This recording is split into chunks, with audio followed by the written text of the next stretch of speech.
நாம் செய்கின்ற காரியங்கள் வெற்றி அடைவதற்கும் நம்மளுடைய வியாபார வெற்றி அடைவதற்கும் நம் எல்லாவற்றிலும் முதன்மையாக இருப்பதற்கும் நபி ஸல்லல்லாஹு அலைஹி வஸல்லம் அவர்கள் கற்றுக் கொடுத்த ஒரு துஆ. என்ன துஆ? என்னோடு சேர்ந்து இந்த துஆவை சொல்லுங்கள்.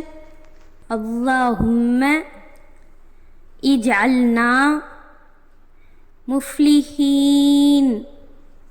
யா அல்லாஹ், எங்களை வெற்றியாளராக ஆக்குவாயாக என்கின்ற இந்த துஆ நபி ஸல்லல்லாஹு அலைஹி வஸல்லம் அவர்கள் நமக்காக கற்றுக் கொடுத்திருக்கிறார்கள்.